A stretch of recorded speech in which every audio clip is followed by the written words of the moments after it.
Hey, I'm Dr. Margaret Rutherford, and this is SelfWork on YouTube. So glad you're here. We've got a great guest for you today. Thanks for being here.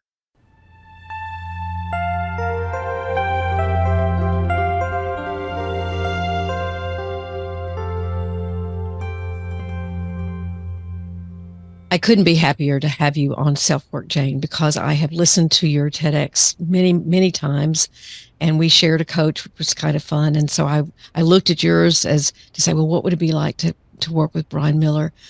But I personally today want to hear more about your story. About one of my questions as I looked at it is, how did you talk to your family about it? Or did you say, no, it's my story to tell? Just what brought you to TEDx in the first place? First of all, thank you for having me on your show. Of course. I have listened to a couple of your podcasts, and I've listened to you, and I've listened to your TEDx, and you are very trauma informed, and you are very kind and compassionate and lots of wisdom. So I appreciate being on your podcast. Thank you. First thing, what brought me to TEDx, and how did I tell my family? I don't remember the exact timeline, but I started Googling sibling sexual abuse and trauma, and I couldn't find anything on it. And I had this feeling that I wasn't the only one. I thought I can't be the only person, because I found 2 outdated articles that stated that it's a silent epidemic. Right. I thought, okay, well, if it's an epidemic, I'm clearly not the only 6-year-old little girl. My sibling, who was 12 at the time, is not the only 12-year-old child who abused a sibling. So I just was called to start talking about it, and I reached out to my sibling. It was very awkward. And I expressed to him, I said, I feel called to start talking about this and sharing my story because no one's talking about it, and it's a silent epidemic. And he said he understood and that he would support me in whatever way he can. I get chill bumps when I hear that. Yes. I have a very unique situation. I've been able to forgive him. I can call him and ask him questions. I'll say, if I had this memory, is this true? And he's very careful to not give me more information because he knows I have enough to work with. I don't need any more triggers. I don't need any more memories. And I also think that because of what happened between us, that he's hyper vigilant and that he's got his eyes on other families, and that he sees that there could potentially be problems and sexual abuse occurring. And because sibling sexual abuse is so prevalent and not talked about, I think we are seeing things and not always able to put our finger on it. In your talk, you quote statistics like it's 3 to 5 times. It happens 3 to 5 times more than father-daughter abuse, which is incredible. It starts earlier. It lasts for years often. So you're right. And it is something. I remember I wrote a post on sibling sexual abuse. I got all kinds of comments. So yes, you're exactly right. Yes, I listened to your podcast on the sibling sexual abuse, and it was very well done. Thank you. You're very informed. Thank you. So I started talking to my brother, and I said, we need to talk about this. We need to do this. Or I need to do this. And I had these great grand visions because there's so much work that needs to be done. Well, it's a marathon, not a sprint. So I started pitching the media. My emails were either not opened or not responded to. One response was, well, we haven't ever talked about that, but if we do, we'll reach out. And I'm thinking, you're not going to talk about it. So I come across a video with Brian Kenneth Miller, our joint TEDx coach. And he had gone through, what is a TEDx? What is a TEDx? What is not a TEDx? Because I thought, well, I'll go on TEDx and I'll share my story and I'll raise the alarm bells. Well, TEDx is not sharing your story. But I thought, well, I'll book a call with him anyways. So I booked a call with him, and he said, a tough topic, but I think we could come up with something.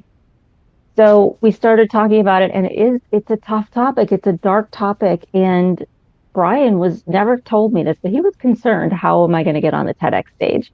So we started going down the path of how to support someone who's been through a traumatic event. And I was going to slide sibling sexual abuse and trauma through the back door. Okay. Which would not have been a great talk, because there's lots of how to support people who've gone through trauma. It would not have been not unique, impactful, not unique, not impactful. I might have gotten on the stage, but not likely. So then I heard from TEDx Boca Raton, and I sat down with Eric, and Eric said, look, we like your idea, but we really want to know more about the sibling sexual abuse and trauma.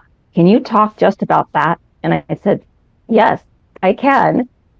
And I pointed to all my research books and I started spouting off all these statistics. And he said, great, that's what we want you to talk about. And I said, excellent. And that's how it all started. And I didn't mean to be on the TEDx. It's just that's kind of where I landed. And once I was approved and started practicing my TEDx talk, I started having all the anxieties of speaking in front of a large crowd. But I practiced and practiced and practiced. And the day I got on that stage, they say there's something magical about that red dot. Maybe it's true. I got on that red dot and all was okay. But I was shaking. Yeah, that's how I ended up on I the was TEDx. perfectly calm. It's amazing what you can God. make, even though the camera shows all. Oh, it was done. Well, you did a really wonderful job, and one of the things that I thought was so powerful about it, again, you've already mentioned it, was that your brother, he had apologized, but then you had written to him years later, and he said, "Oh gosh, I didn't know this was still a thing for you." So I'm sure this solidified for him again the seriousness of the trauma, the impact that that had had on you, and that it had impacted your choices as an adult and when you left home. And it was a elegant story. Well, to call it elegant is missing the point of that. It was very painfully impactful. So yeah, I mean, you made some career choices that were obviously you trying to get back in control, but it didn't work. Right, right. And I'm not sure he understands the full impact. We've never sat down and talked about it. It's it's a strained relationship. Okay. But it's friendly enough in that I can reach out to him. I haven't reached out to him for a while, but can reach out to him and say, had this memory. Is this a false memory? Is this true? Is this what happened? And he's very Mhm. careful the way he answers it because doesn't want to trigger me and give me more memories because I have plenty to work with. Sure. He understands why I'm so public. He's not exactly thrilled about it, but I was in People magazine and I had to run that by him, and I ran the pictures by him, and it's hard. It's hard because it's putting him in a tough situation. But in my situation, in my story, my sibling is not a monster. My sibling is not a pedophile. My sibling caused a lot of harm, caused a lot of damage, caused a lot of trauma, and I have forgiven him. And I'm not telling every survivor you have to forgive to heal. That's not my thing. It's just that's what worked for me. And it started by forgiving the little girl first, my Exactly. little girl, myself. And then I was able to forgive him. Well, an aspect of this that I wanted to talk to you about a little bit more was you opened the talk by saying that you were in marital work with your husband and your therapist turned to you and said, I just don't get where all this anger is coming from. It doesn't seem to fit the situation. And then asked the very astute question of, is there something that might be is triggered by what's going on with your husband? And that's what we're seeing. And did you connect the dots right then, or did it take you a while? That It it was took a while. your sexual abuse that was getting somehow, maybe you can talk about that a little bit, what was getting triggered with your husband. Right. Many years before we were in counseling, something happened in the bedroom that triggered a memory, and that memory would not go away. Usually memories would come and go and I could put them away. And I thought it was just two kids being curious. That's not my problem. Okay. I thought because I lost my first husband to cancer, and I got remarried to my husband now. I try not to use current husband because he doesn't like to be the current husband. Well, my In husband calls fairness to himself him. that. We've been married 33 years and he calls himself my current husband. So, He's a good sport then. yeah. Yeah, so I had thought I knew we had two small children. He had a stressful job. I was still dealing with the grief, and I thought that's why I'm angry. That's why I'm upset. That's why I was not depressed. In my brain, I was not depressed because no, I had survived burying my first husband and I survived that. So there's no way I could be depressed. I have a book But for you to read. I know you do. I am in that category. So we eventually went to marriage counseling, and I went into the marriage counseling thinking, okay, he's going to fix my husband. going to fix him. Well, I had work to do Mm-hmm. too when it comes to that. So we were in counseling for 5 years and we really had made a lot of progress, but I was still very, very angry. And I had asked myself, I had dug down and I thought, maybe it's something inside of me. I've tried to turn over every stone, but maybe there's something inside of me that Mm-hmm. needs work. Mm-hmm. So when the marriage counselor asked that question, I thought, well, there is this. My brother sexually abused me. There's that. And I approached it as it can't be that because I participated. Right. So who am I to be messed up over that? And the counselor, I kind of describe it as the deer in the headlights look. He's kind of like trying to sit still and kind of leaning in and trying to be very calm, realizing, okay, this is a big deal. No, what happened is a big deal. Right. And that it went on and off for 6 years. And then, no, that was a big deal. And he said, you're going to need to tell Steve. And I said, huh, Steve's my husband, current Mm-hmm. husband. I Mm-hmm. said, oh, no, because then he'll be able to blame all our marriage problems on me. And he said, you need to be able to tell him to protect yourself in order and to be able to heal. So that's how that all started. And I started a whole new healing process. It's amazing. I've told a story on self work about a woman, and I already put a cautionary warning before we started. So, Great. a woman came in to see me who, it was the local community center. I literally had just gotten to Arkansas where I live now, and she said, she told me about sexual abuse that her father had done to her. And then there was this huge sense of relief. And then she came in the next week and she said, I've got something worse to tell you. So I sat back and said, all right. And she said, my dad made me do things to my brother. And she was a tough cowboy kind of woman. She had boots and, she was farm girl. I mean, she was tough as nails, and she teared up and we talked about it. And then she canceled her next appointment. And I called her and said, you've shared so much with me. I'm a little concerned that you're not coming back in. Yeah. She said, well, okay, I'll come back in one more time. And she looked at me, Jane, and she said, I thought I knew the look that would be on your face when I told you that I had done something to my brother. Because from her perspective, she had participated rather than Right. being coerced herself. It was her doing something to her brother. And I said, so, and she said, but the look on your face was not condemnation. It was, well, of course you did what your dad told you to do. Um, Right. and then there are other instances I mentioned before when we were just talking about a little girl who wore a red nightgown for her brother, because she said, I enjoyed the attention. I knew something was wrong, but I didn't get any attention from anybody except from him. And so it was very complex and very complicated. But that whole Yeah. idea of participation is so um, is so confounding for any victim of sexual abuse, but especially with sibling sexual abuse, I think. Yeah. And I want to share with you that I've actually had some people who, when I speak about the child who caused harm, there are situations where the child causes a lot more than harm. Right. And I try and lower it a little bit so that parents hear me. Because if Mm-hmm. I scream, your child's a pedophile, your child's a monster, your child's a perpetrator, they're not going to hear me. But if I Right. talk about it in a more gentle way as your child who caused harm, they're more likely to hear me. So that's why I approach it that way. But I understand that there are survivors out there where it was a lot more than harm. I Yes. understand that. Yes. But I have heard from people who have caused harm and they are suicidal. You're right. And so that's why we talk about this, because we don't want our children to be on any side of it. Where I feel like if we raise awareness, if we educate our children, maybe we can lessen the numbers. If we talk to our teenagers when they're 10, 12, and explore with them, say, hey, you're experiencing a lot of changes. You've got a lot of questions.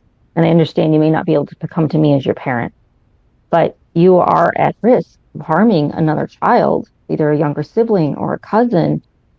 And so we need to talk about this. What do when you have these feelings, and we need to talk about pornography. So that's why I'm it's an all encompassing, it's a whole family trauma. And I work very closely with the women of Five Waves. I don't know if you know anything about the Five Waves. There's three parents and two survivors. We've come together. And so the parents have shared their stories when they discover sibling sexual abuse and trauma in their homes, and what the parents go through, what the Yes. survivor goes through, what the person who caused harm goes through. If we just talk about it and raise awareness and educate people and quit shoving it under the rug, maybe we can lessen the numbers. Maybe we can get people help, because you're an informed therapist. You are very informed. A lot of therapists I've heard from survivors, they'll tell a survivor, well, kids are curious. You're very informed. We need more of you. We really do. Let me ask you something. Are there statistics, because I'm not aware of them, if there are, and I'd love to know, about how many of the siblings, be they girls or boys, we might point out, it's not necessarily, and of course, or any gender identification, Absolutely. and what are the statistics on whether they have been abused themselves and then turn around and abuse? Unfortunately, we don't really have those statistics. Mm. We need more research.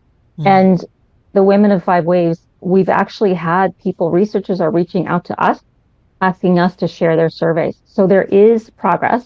Good. Again, it's the marathon, not the sprint. So we are trying to gain more insight into that. And that's another thing, is that I hear from survivors a lot. They reach out to me and they say, well, my sibling did this to me, or my cousin did this to me, and then I did it to another child. And that there's shame on top of shame. Yes, And indeed. that happens a lot. Happens a lot.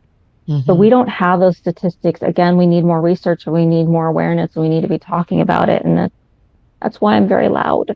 What is the name of the organization that Women of Okay, so it's called Five Waves, Five Worldwide Waves, Awareness. WAVES? Correct. Worldwide Awareness, Voice, Education, and Support. Okay. The way we came together, I've just been out there being very loud, and I am a moderator of a Facebook group for all types of survivors. And we kept having parents keep trying to join, and we're like, well, this is for survivors. So I went to find a parent support group, and through that, I found a parent who had started a Facebook group for parents experiencing sibling sexual abuse and trauma in their In homes. their So homes. I reached out to her, and I tried to join her group, and she politely declined. And then I had a person reach out to me, Brandy Black, which is a pen name to protect her family. Mm-hmm. She said, look, it's been during COVID. This happened in my home. I couldn't find any research. I couldn't find any resources on it. So I developed a website. Will you look at it? I promised my children to have a survivor look at it. And I said, Wow. whoa, this is amazing. Great. That's something I don't have to do. It was on my list. And I started looking at her website, Brandy Black. Oh, Black. Okay. Black. I said, I can't get through this. I'm writing my TEDx. So I pulled in another survivor that I knew who was public, Maria Sokoloff. And then I reached out to the woman who ran the Facebook group, and we all came together as Five Waves. And I the see. parents shared their stories. We shared their stories. So what we have through this organization, it's now a 501c3, is we are becoming thought leaders in this arena. Or it's all out of a matter of caring, but we all have unique perspectives. And we just want to raise awareness. We want families to have support. We want families to have resources. Obviously one day we'd love to have this go away, but we aren't that optimistic. It's been going on forever.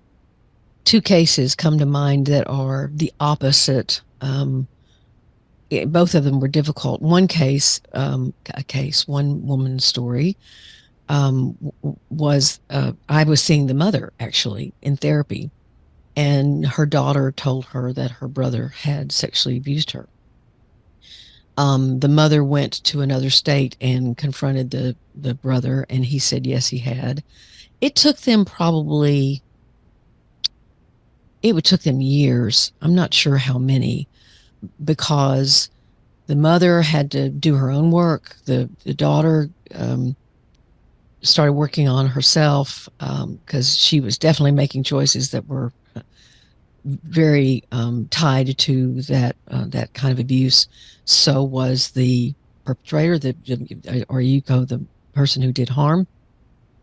He got his therapy. Finally, they got together and did therapy, but it was a long time before this family got together for Thanksgiving, or anything like that, because the pain was just too real. And yet they gradually worked toward that. It was marvelous to see the kind of healing that could actually take place when everybody was, and the mother, had to take some responsibility for Yeah. saying, was I checked out? I mean, maybe I was, maybe I wasn't.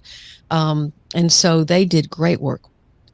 You know, I also have an example of a patient who I was seeing, the daughter who was abused, the sister who was abused when she was a toddler. She had a twin, and she didn't remember it until the twin did. And then they confronted the family together, actually, before she saw me. The family kind of nodded. It was an older brother. The older brother said it wasn't me. I think it was a neighbor. Um, that wasn't true.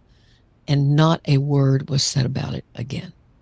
Yeah. It's very common. And she had the kind of family where they expected her to be there at every birthday, at every anniversary, at every holiday, at every religious event. I mean, and it was every time she had anorexia, still does.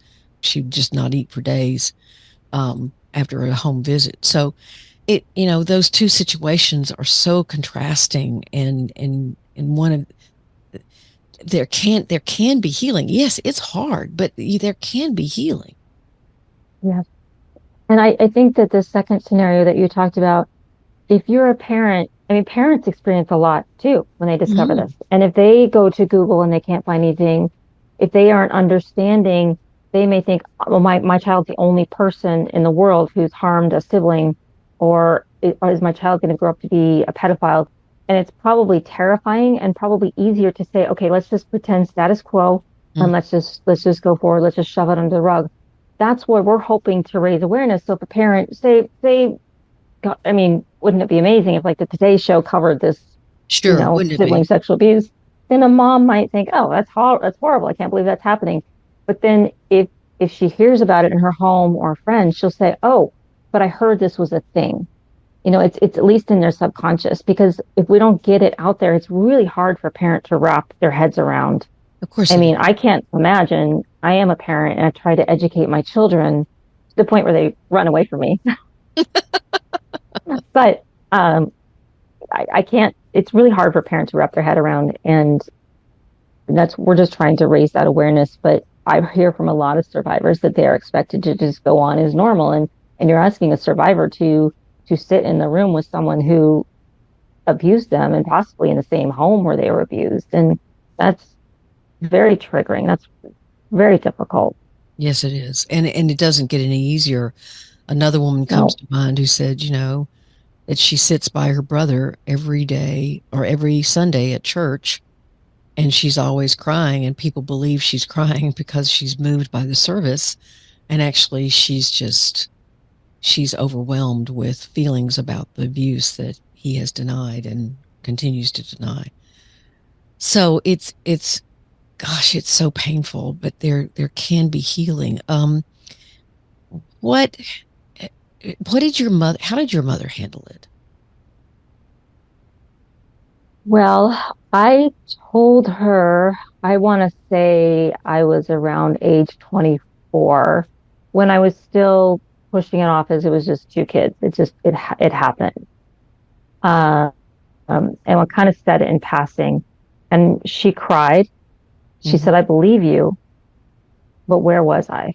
Where Yeah. was I? And then she started questioning. She said, but he's a good kid. He always knew right from wrong. So there was a lot of confusion. And then I pushed it back. I put it back in its box, and we didn't talk about it for years. And then when it reared its ugly head in my current marriage, Hmm. um, she didn't understand. I said, I need to come forward. I need to talk about this. I need to come forward. And she said, you need to forgive him. You need to forgive him. And I said, I don't need to do anything.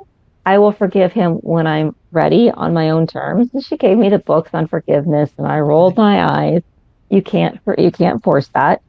And she said, what about his family? And I screamed at her. I said, fuck his family. Yeah. Yeah. Because unfortunately, I took him. I was angry at him. I was angry at my husband. I was angry at my sibling's wife. I was angry at my sibling's children. And I pushed them all aside. And they Mm-hmm. didn't understand why I was pushing them away. They didn't know. Mm-hmm. So I did come to terms with it, and I did forgive my brother on my terms when I was ready. And then I reached out to my mom and I said, I forgave him. And there was relief in her voice. Mm-hmm. And then she realized, oh, now I've got my own journey of forgiveness. And she had to follow her own journey. And she was at the TEDx. She was in the audience. She didn't know what I was going to say. And but by the time she was at the TEDx, I think she was in a good place. She loves both of her children. It's a very tough position to be in. And there were times when I said, I don't want to be in the same room with him. And that was really hard for her. Mm-hmm. So she seems to be on her own journey. And I think she's in the point where she's been able to accept it and sees why I'm being so public and understands why I'm so public. So, what's been the changes in your life? I mentioned in the intro that you have over 500,000 views. How has your life changed since the TEDx, and what are your plans for the future? As you run this marathon. Yes, I'm still running the marathon. The finish line keeps moving. I actually heard from another survivor yesterday via email because they came across the TEDx. And so people are finding me through the TEDx. And when they find me through the TEDx, I'm able to get them into Facebook support groups. I'm able to get them resources. So I know that they're in a community of people. That's been, I think when we can help others, that helps heal us. Mm-hmm. Um, I'm still writing my memoir. It's so close. I have a children's book that I've submitted. I'm waiting to hear back if they will publish it or not. That's what's on my radar right now. I am slowing down a little bit. I try and be supportive within the Facebook groups. I'm trying to answer all my social media messages because I get a lot of social media messages from a lot of people on TikTok. Unfortunately, a lot of my people are on TikTok. They're a younger age. I'm slowing down a little bit. One, I'm tired. Two, I have two teenage boys who are in 10th grade, and they will be leaving me in 3 years. So I'm trying to be very, very present with them and enjoy them. Sure. And I just kind of show up wherever I'm needed and trying to support Five Waves and keep that momentum going and just raising more awareness through Five Waves. Nobody's selling anything. We're not trying to, obviously we're looking for donations, but we're not selling anything. We're not making any money. We're just trying to raise awareness and collaborate. We're having more and more people reach out wanting to volunteer with us, which is great because we're 5 people. Mm-hmm. And yeah, I'm just looking forward to a day when there's more survivors who feel comfortable coming forward. And honestly, I welcome hearing from those who've caused harm too. I do. We've received a couple emails. If someone wanted to donate or volunteer or just, can you give the names of the Facebook groups or do they reach out to you? How is that? How do you want them to do Right. The fivewaves.org website. Okay. You can email us there. You can contact us if you're a parent, if you're a survivor, if you're someone who has caused harm, you can email us there. And then also on that website we have Facebook groups and we try and respond to every email that we can. Yeah. So that's where I'm headed right now. I kind of show up where I'm needed. And so I'm a great admirer of yours. And because I think you did this TEDx for a really good reason. And a very honorable reason. And so that I admire greatly. Well, thank you. And I admire you as much. I think that I was looking forward to this interview. And I told my husband this morning, I said, this will be a great interview because she's informed and she knows what she's talking about. She's done the research. She's done the homework. So I really appreciate it. Oh, well, thank you. Take very good care. Thank you.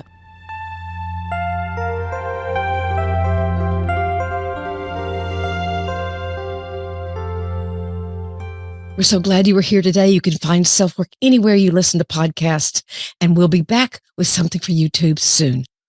Take care. Bye for now.